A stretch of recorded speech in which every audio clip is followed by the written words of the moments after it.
nous avons décidé à Éveil TV Français de vous donner la parole. Donc merci d'avoir décidé de vous exprimer sur les sujets que vous allez développer aujourd'hui. Donc je vous laisse vous présenter à présent. On aurait pu... donc moi je suis Bruno Morand, je suis donc de l'Isère et je suis un activiste, je me considère comme un résistant d'aujourd'hui, c'est-à-dire qu'on n'est pas dans la même confrontation que la résistance telle qu'on la voyait, mais je suis quand même un résistant parce que j'estime qu'on a une certaine oppression, et même une oppression certaine, et je lutte contre cette oppression, donc je me considère comme ça. Et donc les sujets qui m'animent sont pour les plus importants, donc le gaz de schiste, le taffetas, mais bien d'autres, bien sûr, en général. Mais là où je suis impliqué, on ne peut pas s'occuper de tout, c'est surtout ça. Voilà, et ça fait donc maintenant depuis 2011 qu'on est dans fin 2010. 2010-2011, qu'on est dans ces sujets-là, et que ces sujets-là qui nous ont amenés vers d'autres, et qui nous ont permis donc d'avoir aujourd'hui une vue de l'organisation un petit peu, je dirais, presque mondiale, presque européenne, mondiale, de toute l'économie, de tout ce qui se passe, qui est quand même assez large. On a rencontré beaucoup de gens. Moi j'ai fait 4 ans de chômage, à peu près. J'ai fait 4 ans de non-travail cumulé, on va dire, qui m'a permis d'aller dans pas mal d'endroits, dans le sud, Forum mondial de l'eau, aller faire des conférences à Nantes. Je fais quelques trucs quand même, qui étaient très intéressants et qui m'ont apporté beaucoup et qui m'ont énormément ouvert vers les autres et vers tous les milieux militants et tout ce qu'il peut y avoir aujourd'hui, mais vraiment d'intéressant et dont on n'entend pas forcément parler, en tout cas pas assez dans les médias traditionnels. Voilà en gros pour ma part. Alors moi c'est Robert, tout le monde m'appelle Bob, dans le collectif. J'ai pas un passé militant comme Bruno, moi j'étais plutôt chef d'entreprise en informatique. Et on m'a demandé d'aller expliquer mon savoir et mon savoir-faire en Afrique. Et c'est là que j'ai compris beaucoup de choses. D'abord parce qu'on m'a envoyé au casse-pipe en disant il faut installer l'informatique en Afrique, ils en ont besoin, c'est la fracture numérique, il faut gérer le problème. Le problème que j'ai rencontré en premier, c'est sans électricité, on ne peut pas faire grand-chose. 80% du continent n'étant pas équipé, qu'est-ce qu'on fait? On a le choix. On dit quand vous serez équipé, vous me rappellerez. Ou alors, on va essayer de trouver des solutions alternatives pour vous équiper en besoin d'électricité pour l'informatique, puisque au départ c'était juste pour l'informatique. Et c'est là que j'ai compris qu'effectivement il y avait un problème particulier en Afrique, mais que en fait le problème était mondial, puisqu'on était en train de gaspiller toutes les ressources à vitesse grand V et que dans très peu de temps il n'y en aurait plus pour tout le monde. Donc cette première analyse m'a fait comprendre qu'on pouvait trouver des solutions alternatives. La preuve, c'est qu'on a trouvé des solutions au Mali, puisqu'on a fini par autonomiser plus de 280 villages. Alors après, je peux éventuellement expliquer comment, pourquoi, etc., mais ce n'est pas le but de l'opération. Et puis, je suis rentré parce que j'étais un peu fatigué quand même. Mon grand âge commence à avancer. Courir les avions et les trucs, c'est un peu compliqué. Donc, j'ai abandonné, laissé la place aux jeunes. Et je suis rentré. Et en rentrant en France, je me suis aperçu effectivement, donc ça c'était en 2005, j'ai commencé à militer en voulant créer un groupe de personnes qui s'engageraient sur comment bien vivre ensemble et comment faire un truc, donc dans la commune où j'habite, en Isère, là, vers Pierre. Et de fil en aiguille, on est arrivé à effectivement monter une petite association. L'association s'appelle CRIAC, Collectif Relais d'Information et Action Citoyenne. Donc ça précise bien ce qu'on veut dire. On veut donner des bonnes informations et puis à partir de ces informations, comment on peut faire en action citoyenne pour les mettre en œuvre correctement, ou tout au moins pour essayer de changer les choses qui ne vont pas. Et de là-dessus, en octobre 2010, je suis tombé par hasard, tout à fait par hasard, sur le film Gazland, non sous-titré encore, non rien, aux États-Unis. Et quand j'ai vu ça, je me suis dit, mais les mecs sont fous, ils sont malades. À l'époque, je ne les traitais pas encore de psychopathes, mais je me rendais bien compte qu'ils étaient vraiment malades. Le film, c'est Gazland. Gazland 1, le premier. La première version de Gazland. Donc, à la suite de ça, on a commencé à se mettre en collectif, donc différent de l'association, bien sûr, puisque ça c'était un collectif qui allait s'attaquer directement au gaz de schiste. On a fait des rencontres avec des Lyonnais, etc., puis on a commencé à mettre en place une petite organisation pour dire il faut qu'on s'organise autour de ça. On a capturé le film, on l'a raccourci parce que le film était trop long et que c'est ce que je disais tout à l'heure, quand le film est trop long, les gens finissent par se lasser, il y en a qui s'en vont même avant la fin du film, mais ils n'attendent pas le débat à la fin alors que c'est le débat qui est le plus important. Donc on a raccourci le film, on l'a sous-titré et on l'a diffusé sans l'autorisation d'ailleurs de Joss Fox, il nous l'a donné plus tard. Donc on est parti à fond la caisse en disant on est militant, il faut qu'on y aille.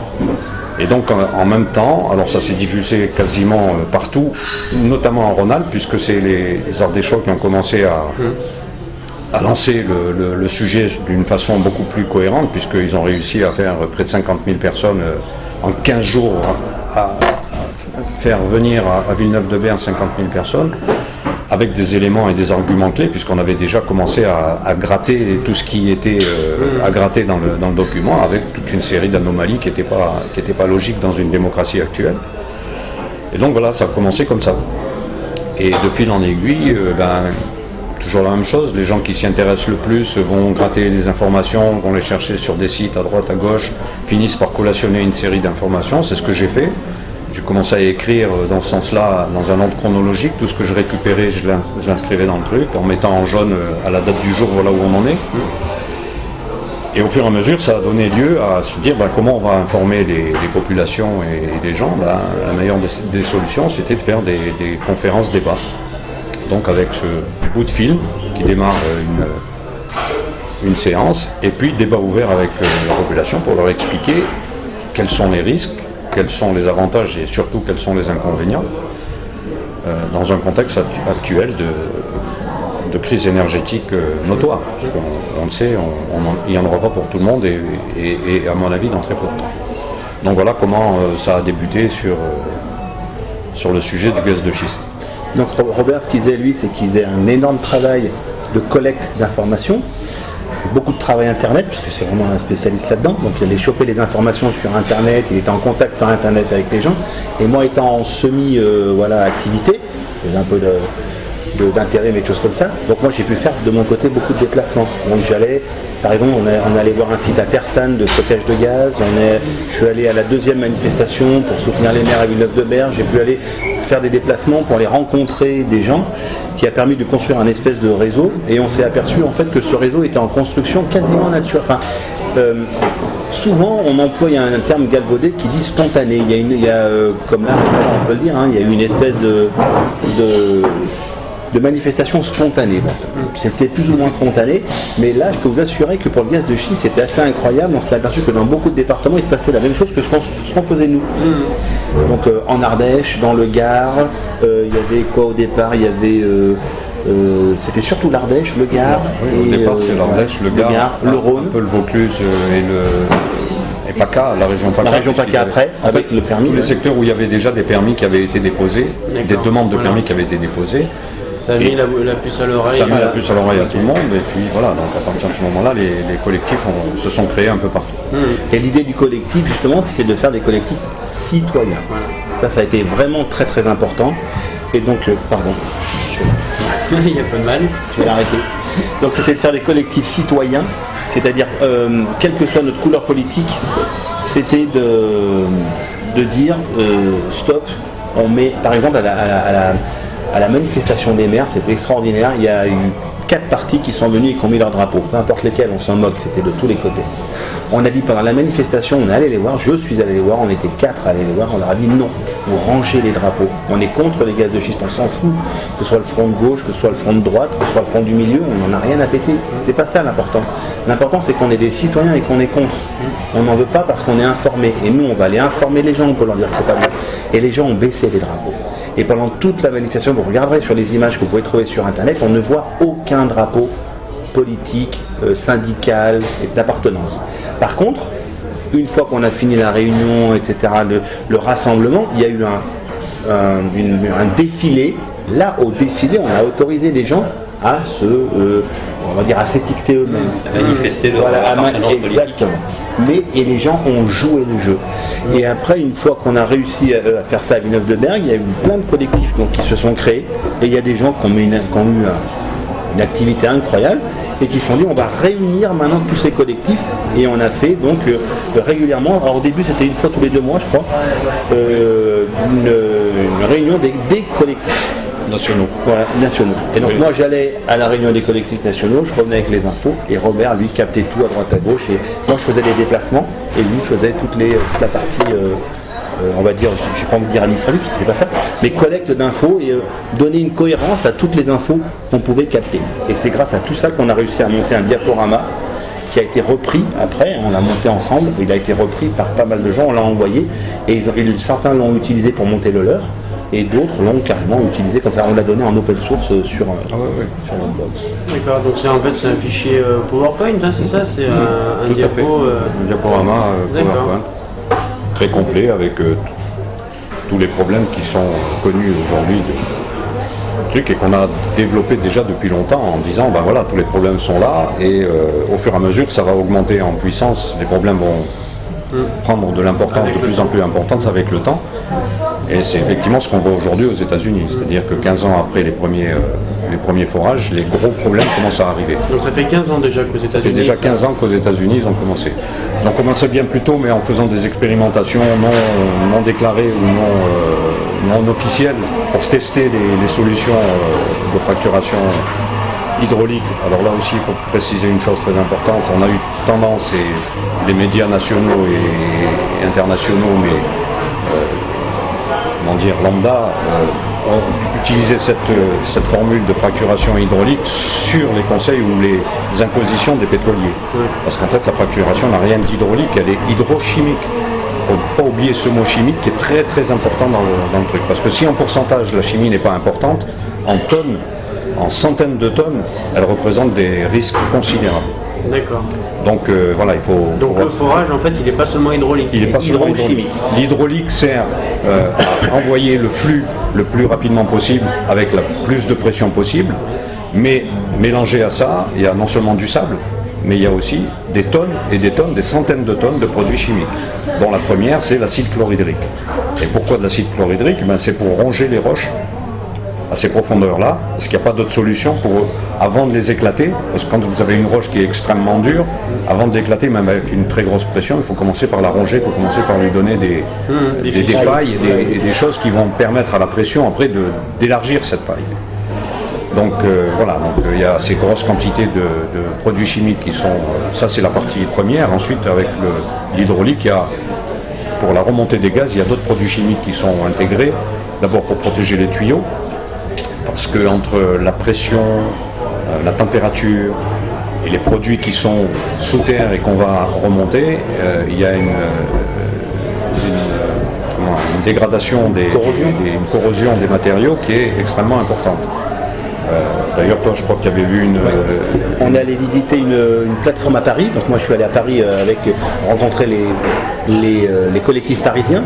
Et c'est là que je me suis aperçu, je le savais, mais c'était complètement enfoui dans ma mémoire. Quand on prend l'autoroute en direction de Paris, on voit comment ça s'appelle? des chevaux de... Le nom m'échappe maintenant, mais il y a des puits de pétrole naturel en région parisienne. Je le savais, je les ai vus, mais je ne me rappelais plus du tout. Et on a eu la chance d'aller visiter donc un champ de chez. On y est allé à plusieurs et le gars était vraiment très gentil parce qu'il nous a laissé rentrer. Il nous a demandé si on n'était pas des espèces de tarés contre les gaz de schiste, etc. On lui a dit non, nous on vient s'informer parce que justement on a entendu parler des gaz de schiste et on voudrait comprendre ce qui se passe réellement. Et donc le chef de chantier nous a laissé rentrer, il nous a expliqué comment ça marchait. Donc déjà il travaillait sans masque. Alors qu'il y a du gaz, du soufré qui peut être sulfure d'hydrogène, quasiment mortel, hein, une respiration et voilà, on peut en mourir. Donc il travaillait sans gaz, sans masque. Donc il nous a expliqué comment ça fonctionnait, comment les tubes fonctionnaient. Le gars commence à nous expliquer que ils sont arrivés sur ce puits-là, ils sont arrivés à un moment donné en forage vertical, le puits était à sec, donc ils ont décidé de faire du forage horizontal et de la fracturation hydraulique. Et il nous dit, on l'a fait, vous voyez le château d'eau là-bas, on l'a fait en direction du château d'eau, donc à 3 km là-bas, on a fracturé dans cette direction-là et on a dépassé les 2 km en fracturation horizontale, en direction du château d'eau. Et nous on est sidérés, quoi. On entend, mais c'est pas possible, le mec il nous dit ça à nous.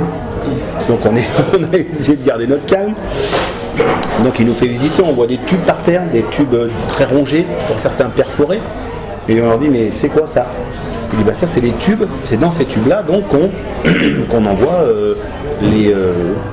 tous les produits. Je dis d'accord, mais comment vous faites pour savoir si le tuyau est bon ou pas bon? Il m'a dit c'est très simple, on met les tubes, on envoie une certaine pression, quand les tubes sont neufs, la pression est égale, c'est toujours la même, et puis quand on a une perte de pression, ça veut dire que on a une fuite quelque part, et donc on a une tolérance, quand on arrive à une certaine perte de pression, il faut changer les tubes.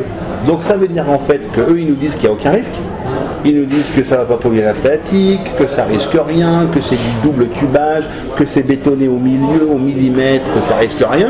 Et on nous apprend sur le terrain que les tubes sont changés régulièrement.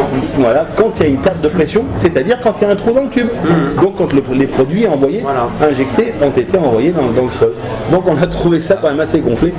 On parle de quelle profondeur? Quand il dit on a fait au départ vertical et puis après on a arrêté, on a fait l'horizontal. On parle de quelle profondeur?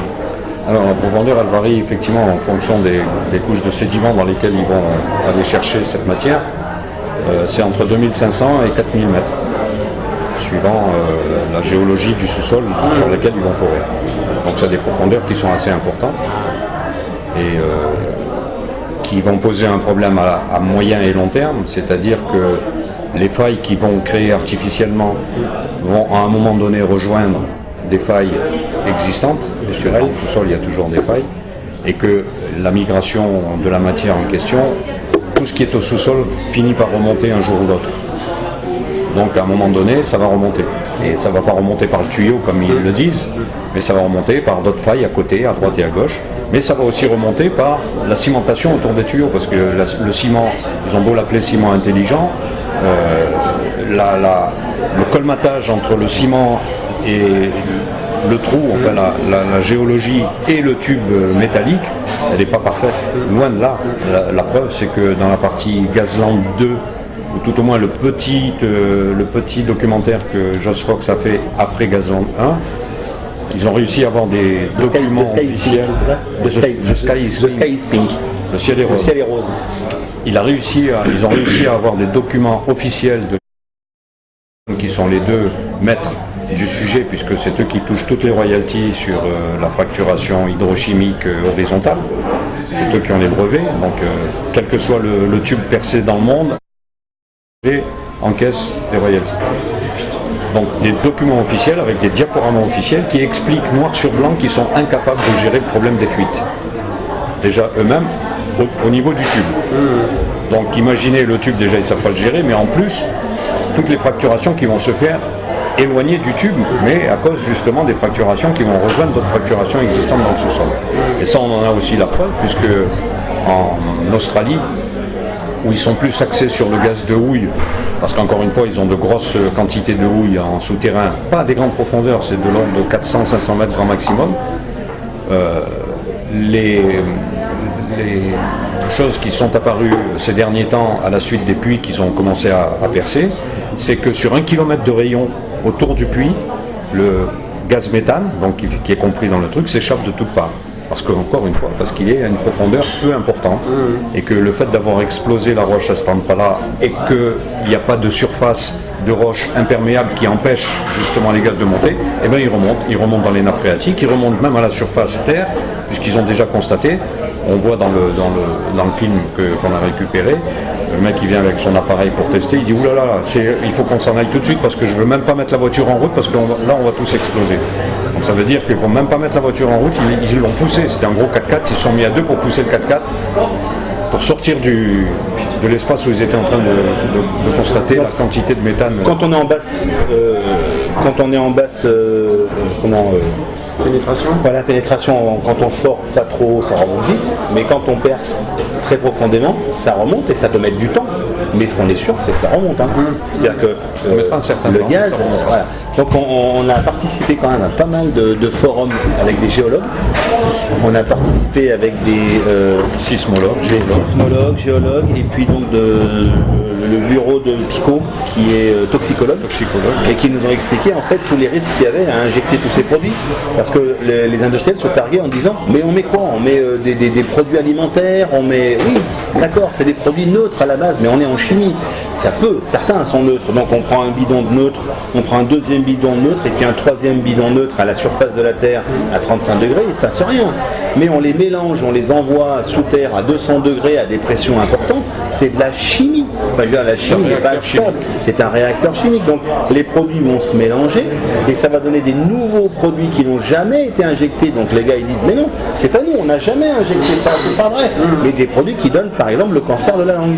Et le cancer de la langue chez la vache, ce qui a été constaté aux États-Unis, à plusieurs endroits, c'est que ça vient surtout depuis un certain produit, ce produit étant fabriqué par des molécules que l'on trouve dans le mélange des produits qui est envoyé par les foreurs pour extraire tout ça. Donc tout ça, les liens ont été faits. C'est-à-dire que c'est pas des is pourraient que, les liens ont été faits, notamment par Colborne. D'ailleurs, on peut lui rendre un petit hommage parce qu'elle est décédée, cette brave femme qu'on voit dans Gazland. C'était une femme assez extraordinaire, une chimiste, et c'est elle qui a réussi par des batailles à obtenir au moins 500 noms de produits, peut-être même 700 noms de produits chimiques envoyés dans la fracturation hydraulique. Donc elle s'est beaucoup battue aux États-Unis pour ça, et on sait beaucoup de choses grâce à elle, vraiment. Ils n'envoient pas les 500 ou 600 ou 700 produits en même temps. C'est une liste de produits potentiels, et là-dedans, en fonction de la roche, en fonction de la profondeur, en fonction de pas mal de paramètres, ils vont prendre une cinquantaine de produits. Entre 50 et 200 produits, du début jusqu'à la fin, il y a plusieurs étapes. Alors moi j'ai une petite question qui me vient à la tête. Lors de vos conférences, quelles sont les questions qu'on vous pose, les questions les plus fréquentes qu'on vous pose? Alors, au début, on posait beaucoup de questions, effectivement, auxquelles on répondait oralement, et puis c'est là qu'est venu le diaporama pour expliquer, dans un ordre chronologique assez intéressant, de montrer effectivement où sont les questions, ce qui fait qu'après les gens, ils ont quasiment plus de questions à poser.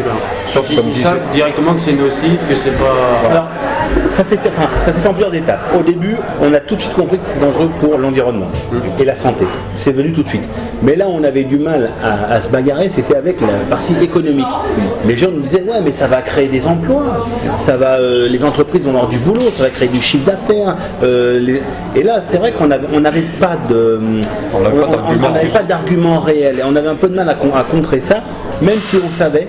On avait déjà des chiffres en parlant en équivalent pétrole, c'est-à-dire qu'en fait, pour fabriquer un baril de pétrole, ou du moins pour fabriquer 25 barils de pétrole, on a besoin d'un baril de pétrole, en gros. Et c'est-à-dire en énergie. Donc pour 25 pour 1. Pour le gaz de schiste, dans les meilleurs des cas, c'était du 1 pour 1, dans les informations qu'on avait. Donc on s'est dit, mais je ne comprends pas. On va utiliser quasiment autant d'énergie pour l'extraire, donc c'est pas rentable. Le pétrole est rentable, 25 c'est rentable, mais le gaz, on s'est dit, et on n'avait que ça comme information, mais on n'avait pas de quoi s'appuyer. Et c'est là où on a eu quand même, et c'est pour ça que je voulais, tout à l'heure je t'ai dit c'est important, on avait quand même ce bouquin de Thomas Porcher qui lui est un économiste qui a réussi dans un... Le mirage du gaz de schiste. Voilà, c'est quoi? C'est 50 pages, je crois, un truc comme ça. Voilà, ça se lit en un rien de temps. Et là, vraiment, il nous a apporté les arguments, les clés simplifiées. N'importe qui peut le lire, c'est très très simple à lire. Donc je l'avais lu au Salon Prime Vert quand il était venu. Et on a eu enfin les arguments économiques pour comprendre comment contrer ça. Voilà. Alors en clair, je peux les définir, c'est très simple. Tous les lobbyistes et tous les experts nous ont expliqué qu'on allait créer, par exemple en France, quelque chose comme 500 000 emplois, en creusant les trous de trucs, etc. Et en fait, lui, il a fait un parallèle entre ce qui s'est fait aux États-Unis et combien d'emplois ont été créés, et en fait, combien il en faudrait en France pour obtenir ce même résultat de 500 000 emplois. Donc aux États-Unis, dans la période qui nous concerne, parce qu'aux États-Unis, il y a d'autres puits qui existent depuis fort longtemps, qui sont des puits conventionnels, c'est-à-dire des puits où on va chercher dans une poche ou de l'huile, du pétrole ou du gaz, mais c'est conventionnel, c'est-à-dire on n'a plus qu'à planter le tube vertical, on aspire si c'est du pétrole ou on laisse monter, c'est du gaz. Là non, c'est du non conventionnel, il faut aller le chercher. Et donc, dans cette période donc, de à peu près 15 ans, ils ont créé grosso modo 600 000 puits aux États-Unis. Donc ça fait énormément de puits par an. Et combien d'emplois ont-ils été créés pendant cette même période pour ces périmètres dans lesquels ils ont construit? 500 000 personnes. Donc on se dit 500 000 personnes pour 600 000 puits, ça fait à peine une personne par puits. Donc en France, pour faire, non, c'était pas 600 000, en France, pardon, je dis des bêtises, c'est 100 000. Donc pour faire 100 000 puits et 100 000 emplois en France, il faudrait 90 000 puits. 90 000 puits, quand on regarde la surface de chaque puits, sur quelle surface on va prendre? On ne peut même pas parler de la surface de la France, puisqu'il n'y a que des périmètres en France où il y a de ce gaz. Donc si on construit 90 000 puits juste sur ces périodes-là, on exclut tout le reste. Il n'y a plus de ville, il n'y a plus de village, il n'y a plus rien. Donc c'est mission impossible. Et en plus, c'est complètement faux, parce que effectivement, pour faire 90 000 puits, donc si on reprend l'exemple des Américains, 500 000 en 15 ans, ça fait donc grosso modo 500 000 en 15 ans, si je divise simplement par 10, ça fait 50 000 par an, donc un peu moins de 30 000 par an. Est-ce qu'on a les entreprises en France pour faire cette quantité de puits par an? Est-ce qu'on a la technologie? Est-ce qu'on a les matériaux? Est-ce qu'on a tout ça? Rien, on n'a rien de tout ça. On a une société qui s'appelle et elle n'a aucune compétence dans le domaine. Elle est obligée soit d'investir aux États-Unis avec la société Chesapeake qui a été en faillite tout de suite après. Elle a permis simplement de renflouer la société Chesapeake pendant quelques mois. Elle a mis de l'argent dans Chesapeake en espérant pouvoir faire de la fracturation hydraulique en France. Mais sauf que Chesapeake comptait sur l'argent pour se développer, mais ils ont coulé. Donc ils n'ont rien retiré, ils ont perdu quoi. Ils ont perdu leur investissement. C'est pas de bol. Donc voilà, ça c'était un premier argument entre le nombre de puits et ce que ça allait rapporter et le nombre de personnes employées. Alors en plus quand on rentre dans le détail des emplois, on se dit un emploi par puits, c'est quoi? C'est un emploi par puits, c'est ridicule. Alors on essaye de comprendre. Et donc quand on sait les conséquences après derrière, le problème est le suivant, c'est qu'un puits pour le creuser, il faut environ 3 mois. Les lobbyistes, quand on a repris leurs arguments, eux, ils n'ont pas compté 3 mois, ils ont compté 3 ans. Donc déjà, ils ont multiplié par 10 le nombre de personnes. Et en plus, quand vous avez creusé un puits pendant 3 mois, l'équipe qui est là, qui a servi à creuser ce puits, elle s'en va sur le prochain puits, c'est la même. Voilà. Eux, non, ils ont multiplié le nombre de puits et le nombre de personnes. Donc effectivement, on peut extrapoler à outrance le nombre de personnes. Quand ils ont annoncé le nombre d'emplois, on a rigolé. On a dit, attendez, ça veut dire qu'il y aura 11 personnes qui vont travailler pendant 3 mois sur un puits, et puis qui seront payés jusqu'à la retraite, même s'ils travaillent que 3 mois, et puis il y a 11 autres personnes. Il faut être sérieux, les gens sont déplacés. Donc on a démonté pièce par pièce toutes les études officielles bidons qui ont été bidonnés par des cabinets d'expertise qui ont été financés pour ça par les lobbies. Donc là, ça se met un peu le trouble un peu partout, y compris au niveau politique. Oui. Il y a eu beaucoup de politiques qui se sont dit, mais bon, parce qu'au début, ça a été le gros souci. Et notre gros souci, nous, localement, ça a été d'informer les élus locaux, c'est-à-dire les maires, les conseillers généraux. Et au début, ça a été très difficile, et puis à un moment donné, on a pu avoir l'appui d'un conseiller Nous en Isère, pendant que Robert récoltait toujours pareil, moi je faisais des déplacements. Donc on avait monté ensemble un dossier avec un gros masque, machin, pour impressionner un peu. Et j'allais taper à la porte des maires. Je disais bonjour, voilà, je voudrais parler au maire parce qu'il va y avoir une catastrophe dans votre village. Parce que nous on avait ici un permis qui s'appelait le permis Montfalcon. Donc nous on se battait pour ce permis-là chez nous. Et donc les gens me recevaient en me disant de quoi vous parlez quoi. Donc ils me recevaient parce qu'ils étaient quand même inquiets. J'ai été reçu tout de suite. Et autour de la mur, je disais voilà, est-ce que vous avez entendu parler du gaz de schiste? On a un permis ici. Ils vont venir nous polluer les nappes phréatiques. C'est une catastrophe pour ces raisons-là. Et donc on avait établi un petit argumentaire très rapide qui nous ouvrait les portes. On est rentré, on a averti les maires. Aucun maire n'était au courant. Absolument aucun. Vraiment, c'est très important. C'est-à-dire que de 2010, on a continué et où ça a été interdit. Je crois que ça a été interdit en 2012 en Isère. Non, le permis. Ouais, en Isère. Non, pas le permis. En Isère, ils ont voté Ah oui. En 2012.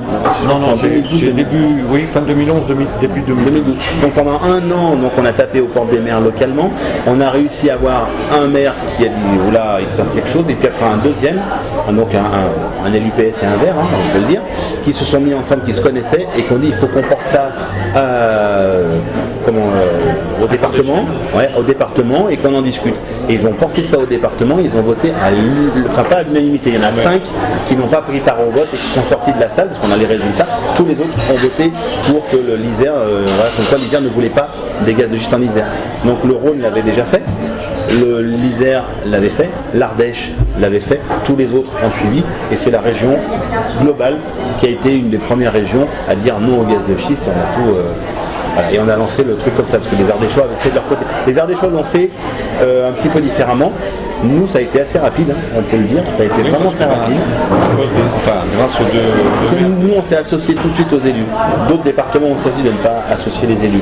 Nous, on a pensé que c'était une bonne idée et ça nous a porté chance. En Ardèche, c'est un peu différemment, c'est la population et c'est le nombre de gens qui a fait que les maires se sont associés ensuite, ont monté un collectif de maires, et c'est le collectif de maires qui a été soutenu par les citoyens, qui a fini par peser sur l'Ardèche, sur le département, et D'accord. ça a été deux façons de fonctionner différemment. Et donc du coup, alors aujourd'hui le gaz de schiste en France, c'est censé être... On a gagné beaucoup de batailles. Mais pas la On guerre. peut le dire, mais on n'a jamais gagné la guerre parce que, encore une fois, il y a encore des permis, et ce qui est d'autant plus grave, c'est que, encore ces derniers temps, ces derniers mois, des nouveaux permis ont été demandés. Alors le gouvernement français, qui est très malin, a cru bien faire de déléguer ça à l'Europe, de façon à dire « Ah ben c'est pas moi, c'est l'Europe qui a lancé les demandes de permis des professionnels, bien sûr, des pétroliers, mais c'est revenu par l'Europe. » On a gagné des batailles, mais pas la guerre, donc j'expliquais que ces derniers jours, de nouveaux permis ont été demandés, et notamment pas forcément dans le gaz de schiste, mais dans le gaz de houille. Donc à la suite des interventions de M. Montebourg quand il était ministre de l'énergie, qu'il a trouvé intelligent de lancer cette option en disant mais on a besoin d'énergie, donc voilà, on a ça sous les pieds, donc il faut qu'on y aille, il faut qu'on trouve plus des solutions potentiellement propres, dont il s'était targué aussi, qui est totalement farfelu et totalement idiot. Oui. Je veux juste reprendre là-dessus, c'est-à-dire qu'à un moment donné, on s'est battu avec les pétroliers sur la sémantique. Parce que nous, eux, ils disaient la fracturation hydraulique, ok, c'est fracturation, c'est agressif, tout ça. Donc nous, on va masser la roche, on va faire. Qu'est-ce qu'ils nous ont sorti? Ils ont joué sur les termes en pensant que les termes, voilà, pour adoucir le truc, pour que ça passe, ils ont payé des gens pour maquiller les termes, etc. Et on n'est bien sûr pas tombé dans le piège. Donc on s'est battu sur les mots, et après on s'est battu sur un deuxième point qui a été assez compliqué, qui était qu'est-ce que le pétrole conventionnel et non conventionnel. Là aussi on s'est battu là-dessus. Donc et on a pris la définition des pétroliers. On est allé sur les sites des pétroliers où ils expliquaient eux-mêmes ce que c'était que le pétrole conventionnel, c'est-à-dire qui va sortir de tout seul par pression. Nous on n'a pas à stimuler la roche, et le pétrole non conventionnel où il faut stimuler la roche. Il a fallu donc exploser la roche au maximum pour en tirer le maximum. Il a fallu qu'on se batte sur ce mot-là, et on s'est battu aussi. Oui, et le recherche, c'est-à-dire que ça aussi c'était rigolo, parce qu'en fait il nous annonçait des bulles de pétrole. De la recherche, voilà, sur le pétrole ou sur le gaz de schiste. Alors quand vous entendez on va faire de la recherche, on imagine tout de suite des spécialistes en blouse blanche qui vont essayer de trouver des formules ou des machins, etc. Non, la recherche en fait c'est la recherche. Chercher. Où il y en a, où est-ce qu'il y en a? Rechercher où il y en a. Mais vous écoutez encore aujourd'hui dans les débats, vous écoutez encore aujourd'hui, on ne peut pas empêcher la recherche.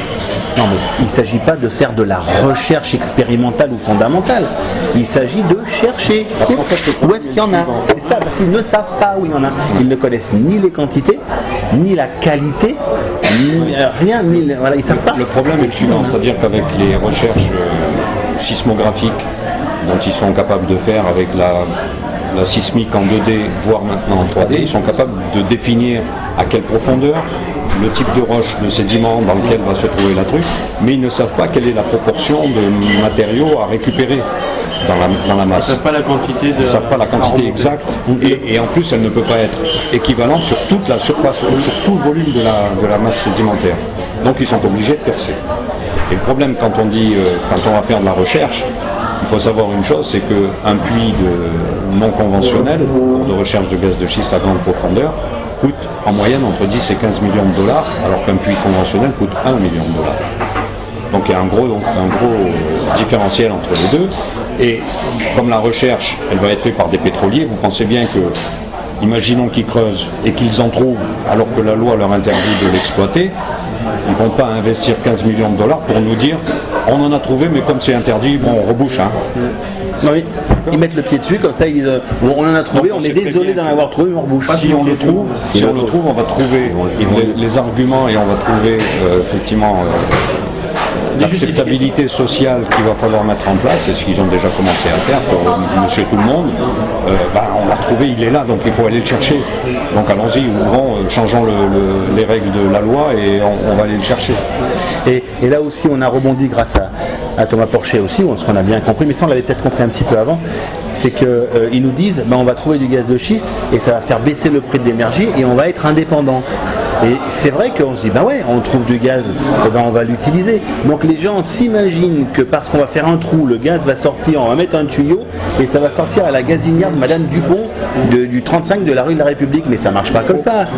C'est-à-dire qu'il y a un marché mondial du gaz. Donc le marché mondial, il est à Londres et à New York. Enfin, je te laisse suivre, il est plus expert que moi En fait, là-dedans. le marché, effectivement, il est le suivant. La première chose, c'est que le pétrole appartient au pétrolier. Le gaz appartient au pétrolier, celui qui fort. Il n'appartient pas à l'État dans lequel on fout. Jamais. Dans aucun pays. Sauf qu'il doit des royalties à l'État. Ça, c'est négocié en amont, et puis on a négocié une partie, ok, c'est un pourcentage, X ou Y. Et on en reparlera après. Et après, on peut en reparler. En dehors de ça, le pétrolier, il fait ce qu'il veut de sa ressource.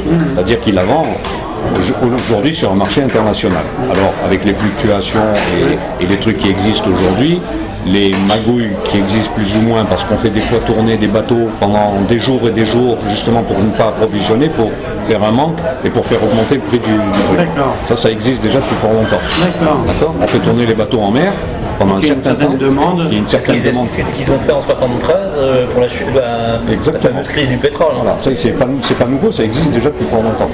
Et là, on continue le même délire pour faire les fluctuations du truc un peu plus, un peu moins. Et voilà. Et donc, sur un marché mondial, les deux seules banques au monde qui sont capables de définir quel est le prix du baril de pétrole, c'est d'abord Londres et ensuite New York. New York, c'est juste pour le marché intérieur.